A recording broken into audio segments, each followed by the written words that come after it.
to the Creativity Den with Tina and Karis, where we seek to empower and inspire individuals within the entrepreneurial community by sharing valuable insights, stories, and strategies to elevate your business and your growth-oriented mindset. Through candid conversations, we seek to provide you with knowledge and the motivation you need to succeed. Today, we're discussing taking massive action even when things aren't perfect. Which brings us into today's episode. This is our first episode. We thought it'd be fitting of the title for it to be our very first one. This is a perfect example on how to take action right away and having urgency on the things that we're discussing. We're not expecting this episode to be perfect, but we know that with time and practice, it will get better. We have been talking about this podcast for about 2 to 3 months already. We already had the name planned out since that time. And we've been talking about it. And we're like, yeah, we're going to get to it. And then this Friday, Karis called me, and then we started talking about the podcast again. And we were like, you know what? We just have to do it. It doesn't matter if we don't have these fancy microphones, these bright cameras, this whole team behind our back. Let's just start. Let's just do it. And so then on Saturday night, we brainstormed what we were going to talk about. And then now, today, Sunday, we're here filming it. So yeah, and I think that's massive action. Seriously, no, I love it. And we're not expecting everything to be perfect. We know that things take practice. When you start yoga or when you start exercising, when you start working out, you don't go into the gym and you're just like, I'm naturally good at this. I can do everything. It takes time for you to build up to that point. And the same thing happens in business. The same thing happens with anything that's worth having, and experiencing, learning through failures instead of, if you have success right away, you're not going to learn anything. And so I really feel that we get better through our failures. It's something that a lot of people are afraid to do. They're afraid to fail. So Tina, let's start off with your story because I really like it. It's more recent. So let's go ahead and start with that. Who are you and what do you do and how'd you get into entrepreneurship? Sure. So my name's Tina. I actually just quit my 9-to-5 not long ago, about 3 months ago. I got into real estate investing in November of last year. So pretty much I knew I wanted to get into real estate. I just didn't know how or what I wanted to do. So when I was working on my 9-to-5, during my lunch break, I would read a lot of books about real estate, just trying to figure out where exactly I could see myself fitting in. And what I would start doing after work is I would go home, I would watch some YouTube. YouTube University. Yes. You can never go wrong with YouTube University. How many people are on YouTube University right now? Literally everyone. If probably. You're watching this from YouTube University, hit us up. Yes, we'll help you out. For real. No, it's a great way to learn, definitely. Mm-hmm. So after my 9-to-5, from about 5:30 to about 7 o'clock, I'd watch YouTube videos about real estate and real estate investing specifically. After that, I wanted to be around these people that were already doing it. And the best way to do it is just to go locally. So I started adding anyone that said Houston Realtor or Houston Real Estate Investor on Facebook. I just started adding every single person. And then someone had posted about an event of real estate. And at that time, I only had about $300 in my savings account. And that ticket cost $300. So I was like, you know what? Screw it. So I bought the ticket. I went to the seminar. And then when I got to the seminar, I honestly thought I was in the wrong room because they started talking about wholesaling. And I was like, is this an Amazon thing? But the room looked right. It looked like real estate. So e-commerce? Yeah. Yes. Okay. So I was like, I'm already here, so I'm going to just stay. And then I guess I'm going to learn some Amazon wholesale. Yeah, seriously, get into that Costco stuff. And so I ended up being in the right room. They were talking about wholesaling houses. Uh-huh. And after that event, I fell in love with it. And then I got an opportunity to work in the field. So basically it was under a condition though. So I would be able to get that opportunity. But the condition was that I had to buy a $300 headset and then take this culture index Okay. And then, and you know all about that. And then, and then I would, I'd have to go to the office every day after my 9 to 5. And I had 10 days to lock up a deal. So if I didn't lock up a deal in 10 days, I wouldn't get the position. Okay. So I did just that. And when did you buy the headset? Like the following night, honestly. Okay. On Amazon. But it took 2 days to ship. So, but at that time, I would get here like around 5:30 to the office. So everyone was home. Everyone went home already. So I would use people's headset that was already there. Oh, so you started coming into the office even when you didn't have a headset? Yeah. Oh, wow. Yeah. Okay. So you were coming in and like borrowing their stuff? Okay. I mean, they were there. So you're not using it. As soon as you lose. I'm just kidding. It's theirs. Seriously. Okay. Thank you to the person who let her borrow. Yeah, seriously. Probably don't even know. Yeah, so then I locked up a deal in 8 days, and then I got onboarded. So then I would work 8 days. Yeah. And you had 10. I had 10, yeah. And you had just learned what wholesaling was at the seminar, so you didn't even know what the fuck wholesaling was. No. It was like 3 weeks after the seminar that I got called into the office. I got called in on Tuesday, and then I kept just going back Wednesday, Thursday, Friday. Wow. Yeah. Talk about massive action. I love that. Yeah. Yeah. So after that, I still kept working my 9 to 5. Because again, I didn't have the means to just get up and quit. So I was working both of them, and then I was working 52 hours at my 9 to 5, and then 10 hours in real estate every day after my 9 to 5. Mm-hmm. And I did that for 7 months. So wow. that was probably the toughest time of my life. And then on top of that, I did 75 hard during that whole process. Of course you did, because you're Tina. Yeah. So you like to suffer. Yeah, I do. For fun. That's what I do for a living. So entrepreneurship. Yeah, literally. Go into it. Highly recommend. So then I did that for 7 months. It was pretty tough. Yeah. And then after that, I was like, you know what? I got a couple months worth of savings as far as like my bills goes, and I just risked it for the biscuit, and now I'm here. Oh, love that. That's beautiful. No, and I think that's a really powerful story. My story's similar, but just a tad bit different. I went rogue, okay? I was ready to quit my 9 to 5. I quit in 2 days. And so this really showcases that you don't have to do it just one way. You can do it plenty of different ways. It just really depends on how you are hardwired, what you want to do, what you're set up for, and really also having a mentor. Yeah, definitely. Okay. Yeah, because without people teaching us and showing us what to do, I would have never quit my 9 to 5 in 2 days. Yeah. And in 2 days. Yeah. And you, I mean, would you have closed a deal not in 8 days? Probably not. Probably not. And like you hear that a lot of wholesalers that when they do it on their own without a mentor, without a coach, it does take them months because you have to learn a sales process. You have to learn everything that goes into it. It's not, you don't just, on YouTube Academy, it looks so easy. You just pick up the phone. Oh, blah, blah, blah. Perfect. Yes. Here's the document, sign here, and boom, the deal's done. But it's really not like that. You get 100 no's, and then that one, those 3 maybes, that 1 yes. So it's that resilient mindset. And when you have a coach or when you have a mentor, they've already been through it, so they can guide you through it, and they can help you understand that this is okay. It's normal. Mm-hmm. It's okay to fail. Yeah, it's definitely. Okay. It's okay to be told no 100 times. Yeah.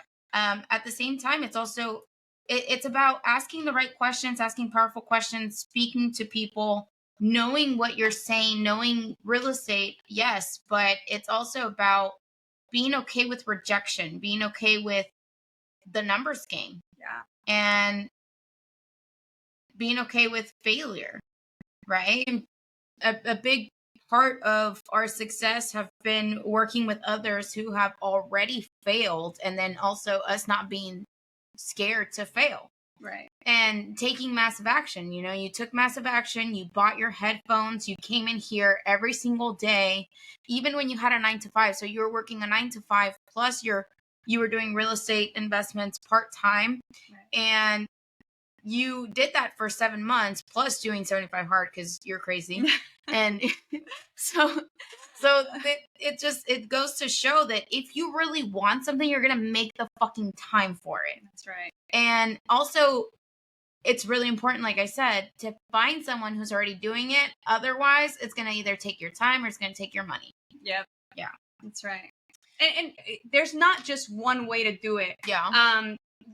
We both learned, and we learned quickly, and we got everything. But there's millions of ways that you can do it. You just got to do it. Exactly. Yeah. So my story, like I was saying, was it's pretty similar to yours. You know, I was a dental assistant, and I did that for about 5 years. And I started capping off at the market. Like a lot of things will cap off, and that's just, you know, the normal cycle of working for somebody else. Right. And so I was in dentistry. I was honestly feeling I'd just gotten my house. So that was one of my big goals that I really wanted to get to. And once I got to that, it was almost like nothing else was keeping me there. And I got denied a promotion, you know, thank God.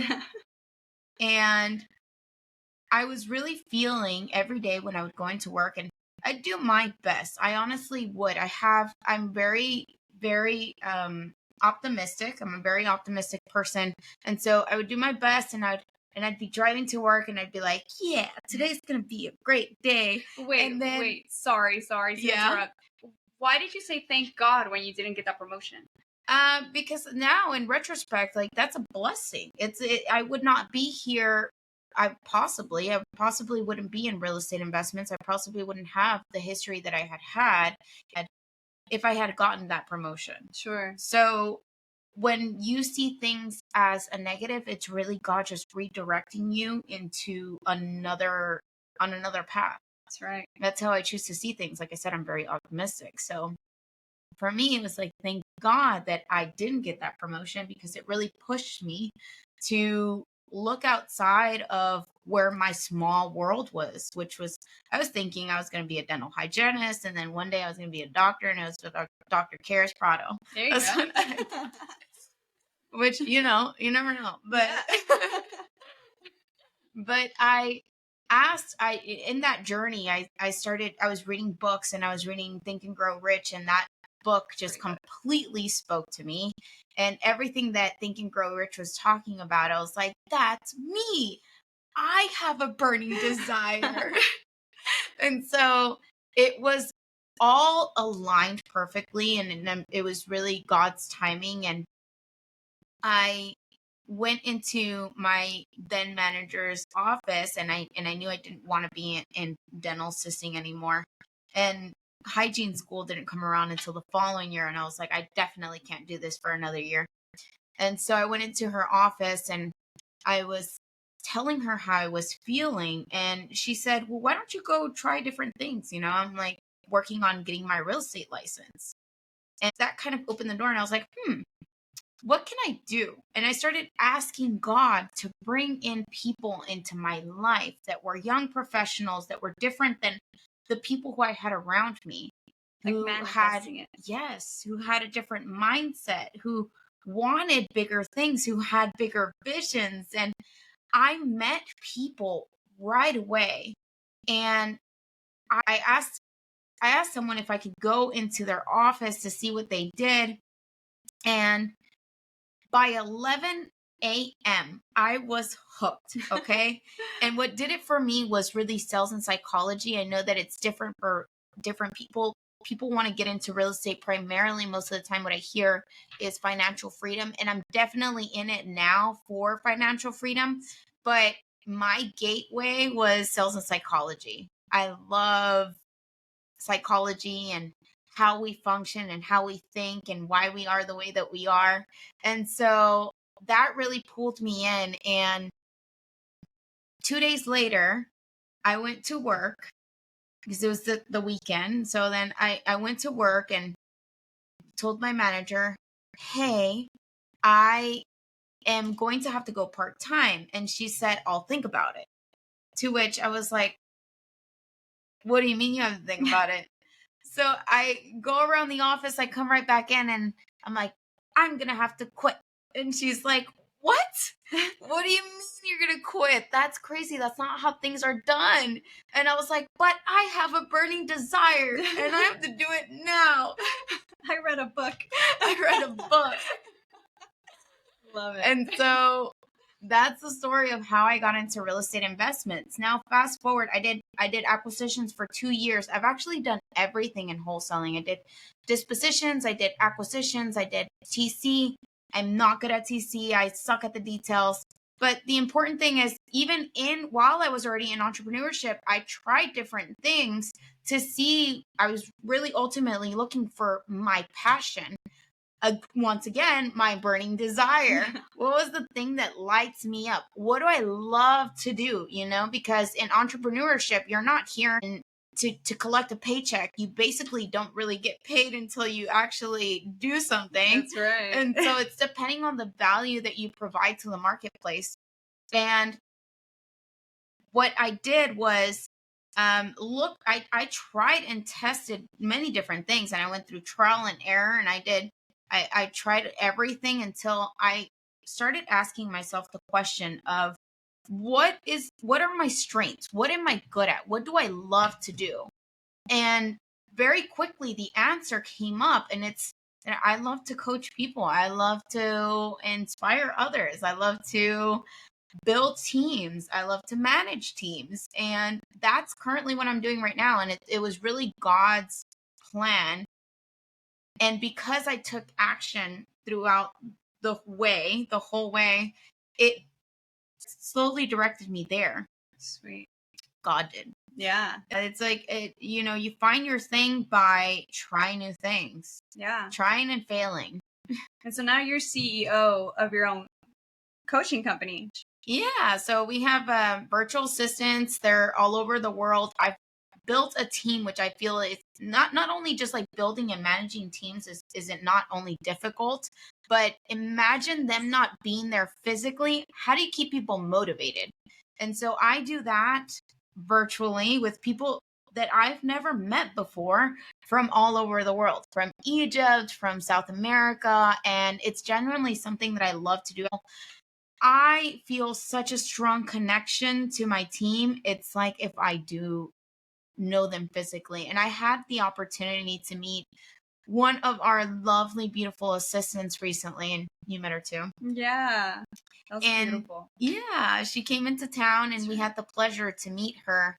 And so building these teams and managing people and coaching others and inspiring others and teaching mindset is something that I love to do. Love it. Love it. And that's what taking massive action is all about. So do it. Right.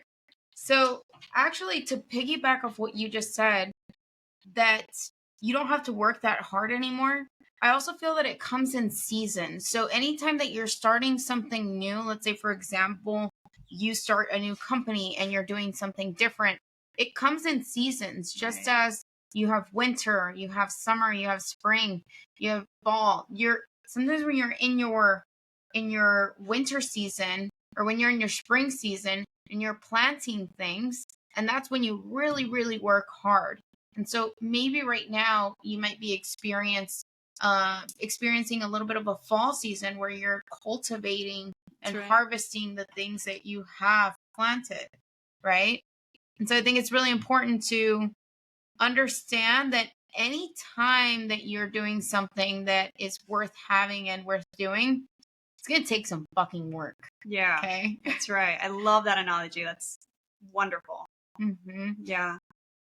And it's also, that's what other people are here for as well. It's like you might get to a point where it might be less work because you'll have people in place to help you. And so you can leverage others. But definitely if you're just starting off, know that you're going to be in your your spring season. You're gonna be in your planting season. And embrace it. Have fun with it. Definitely. Yeah. And so you didn't get a lot of sleep, but the important thing is that you know that on the other side, you're gonna come out so much stronger. Love it. A major component of taking massive action is to have that urgency. So to have that urgency that Karis and I had to start this podcast, even though we know it might not be our best work ever, we just did it. So just take action, have that urgency under you, because if not, then you will get left behind.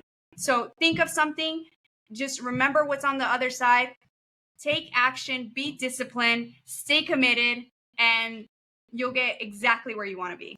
Yeah.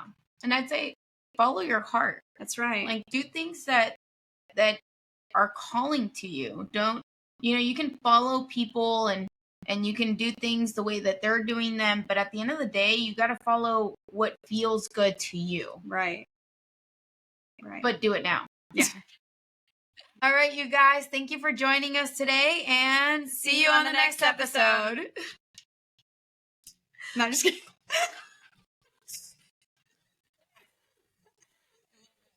Did it. We're gonna have some bloopers, you know that? Yeah. Like the one where you the one where